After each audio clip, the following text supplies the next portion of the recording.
Hello दोस्तों, कैसे हो आप सब। हमारा जो संगीत में टॉपिक चल रहा है भारतीय संगीत का इतिहास। और आज हम जो टॉपिक पढ़ने जा रहे हैं प्राचीन भारत में संगीत। तो आइए प्राचीन भारत में संगीत इसके बारे में जानते हैं। पृथ्वी की उत्पत्ति लगभग 4 अरब वर्ष प्राचीन स्वीकार की जाती है। जीवों की उत्पत्ति बहुत बाद में मानी गई है।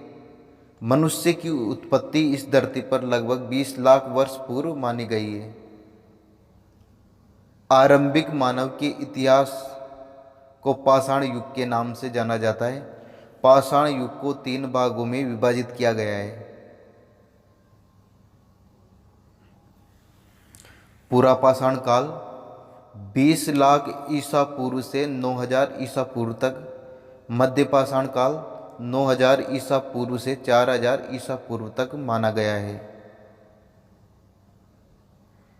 नवपाषाण काल 6000 ईसा पूर्व से 2000 ईसा पूर्व तक नवपाषाण काल माना गया है। भारत का सर्वाधिक प्राचीन नाम भारत का सर्वाधिक प्राचीन नाम जम्बूद्वीप है। भारत का सबसे प्राचीन नाम है जम्बूद्वीप।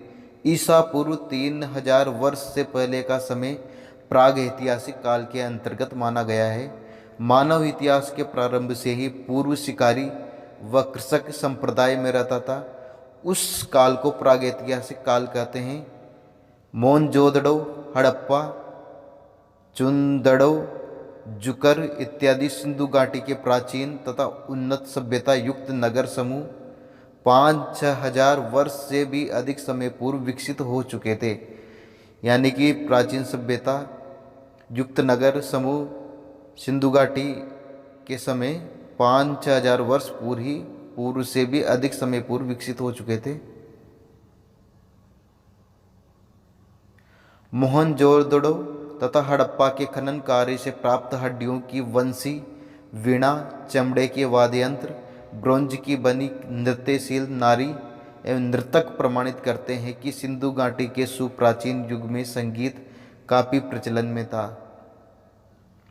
प्रागैतिहासिक काल में संगीत जन्म, मृत्यु, विवाह, युद्ध, रोग, पूजा आदि विभागों में विभक्त था। आदिम जातियों के समय काल में आर्चिक तथा गातिक 1 या 2 स्वर युक्त स्वरों में गायन किया जाता था। खनन कार्यों से प्राप्त 4 तंत्री युक्त कमान के आकार की वीणा से अनुमान लगाया जा सकता है कि सिंधु घाटी सभ्यता के काल में संगीत में 4 स्वर प्रयुक्त होते थे। नेक्स्ट, इस काल में हड्डी व लकड़ी से बनी बंसी व चमड़े के बने वाद्य यंत्र अधिक प्रचलन में थे। आदिम काल में सम्मोहक गीत भी होते थे जिन्हें गाते समय ताली देते हुए लोग झूमते रहते थे। आदिम युग का वह ताल बजाना संभवतः ताल का प्रथम पदक्षेप था। आदिम संगीत में 1, 2 या 3 स्वर होते हैं। नृत्य आदि द्रुत गति में किया जाता था। स्त्री पुरुष सम्मिलित रूप में संगीत अनुष्ठान में भाग लिया करते थे। आगे पीछे संचालित होते हुए नृत्य करते थे। ताली की सहायता से छंद प्रदर्शित किए जाते थे। हड्डी, बांस या लकड़ी की बनी बंसी, चमड़े के ढोल, मांदल आदि, कमान के आकार के पशुओं की आंत्र एवं बांस लकड़ी से बने वाद्य यंत्र जिसे धनुर्यंत्र कहा जाता था आदिम युग में के वाद्य यंत्र थे। धनुर्यंत्र से ही परिवर्तित काल में बेला वाद विकसित हुआ जिसको वायलिन भी कहा जाता है। नेग्रिटो जाति को भारत की आदिम जाति माना जाता है। नेग्रिटो जाति को भारत की आदिम जाति माना जाता है। अति प्राचीन काल से ही हिंदू आर्यगण संगीत कला को अत्यंत पवित्र व सर्वोच्च मानते हैं।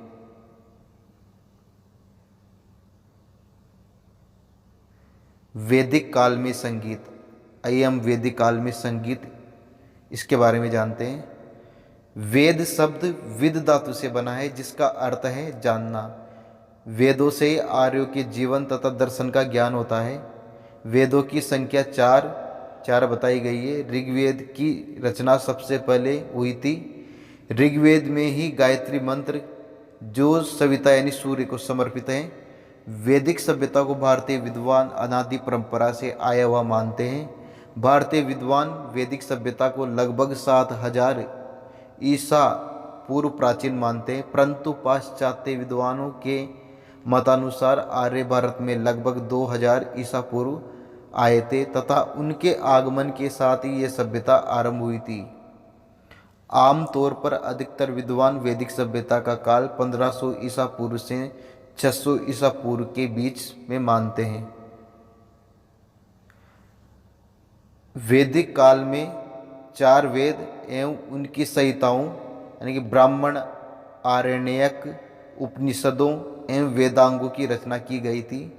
वेदों की संख्या 4 है। ऋग्वेद, सामवेद, यजुर्वेद और अथर्ववेद। ऋग्वेद, सामवेद, यजुर्वेद, अथर्ववेद विश्व के प्राचीनतम प्रमाणित ग्रंथ हैं। वेदों को अपौरुषीय भी कहा गया है। वेदों को अपौरुषीय भी कहा गया है। मौखिक रूप से गुरु द्वारा शिष्यों को कंठस्थ कराने के कारण वेदों को श्रुति की संज्ञा दी गई है। मौखिक रूप से गुरु द्वारा शिष्यों को कंठस्थ कराने के कारण वेदों को श्रुति भी कहा गया है। वेदों को श्रुति भी कहा जाता है। थैंक यू दोस्तों, आज के लिए इतना ही। भारतीय संगीत के आगे के टॉपिक हम नेक्स्ट वीडियो में उनके बारे में चर्चा करेंगे। अगर आपको ये वीडियो पसंद आता है तो लाइक कीजिए, शेयर कीजिए और सब्सक्राइब कीजिए। Thank you.